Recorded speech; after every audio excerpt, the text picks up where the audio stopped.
হাতে হাতে তালি দিয়ে বলবে বেশে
আমরা একজন ফিমেল রাখাল আসছে আমাদের মাঝে।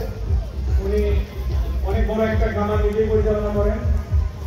আমরা একটু ওনার সাথে কথা বলবো, ওনার বইগুলো দেখবো।